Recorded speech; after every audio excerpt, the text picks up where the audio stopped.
প্রয়াত প্রাক্তন প্রধানমন্ত্রী মনমোহন সিং বর্তমান প্রেক্ষাপটে তার মৃত্যু দেশের রাজনীতিতে গভীর শূন্যতার সৃষ্টি করলেও তা বলার অপেক্ষা রাখে না। প্রাক্তন প্রধানমন্ত্রীর মৃত্যু এক ধাক্কায় ভারতীয় রাজনীতি তথা দেশের অর্থনৈতিক পুনরুদ্ধারের ইতিহাসকেই ফের জীবন্ত করে তুলল।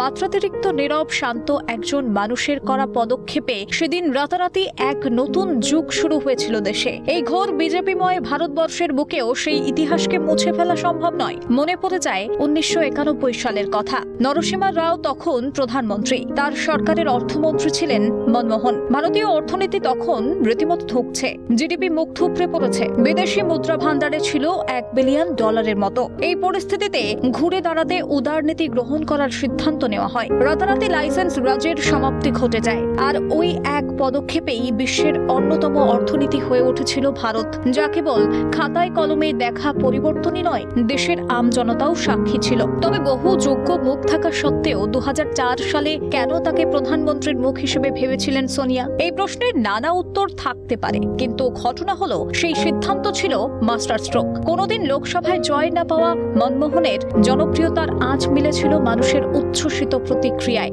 আসলে এর পেছনে যেমন ছিল 1991 সালের ঐতিহাসিক সিদ্ধান্তের জাদু, তেমনি ছিল মনমোহনের পরিচ্ছন্ন ভাবমূর্তিও। পরবর্তী 10 বছরে মাত্র 3 বার সাংবাদিকদের মুখোমুখি হয়েছিলেন মনমোহন। এই কারণে বিরোধীরা বিভিন্ন সময় নানা ধরনের কটূক্তি করেছে, কিন্তু ব্যক্তি মনমোহনের গায়ে কালির ছিটে পড়েনি। তাকে নিয়ে অ্যাক্সিডেন্টাল প্রাইম মিনিস্টার নামক সিনেমাও হয়েছে। তবে বরাবরের মতো নীরবই থেকেছেন ভারতের অর্থনৈতিক সংস্কার উদার নীতির জনক মনমোহন। তাই দেশবাসীর এখনো কানে বাজে তার শেষ ভাষণ।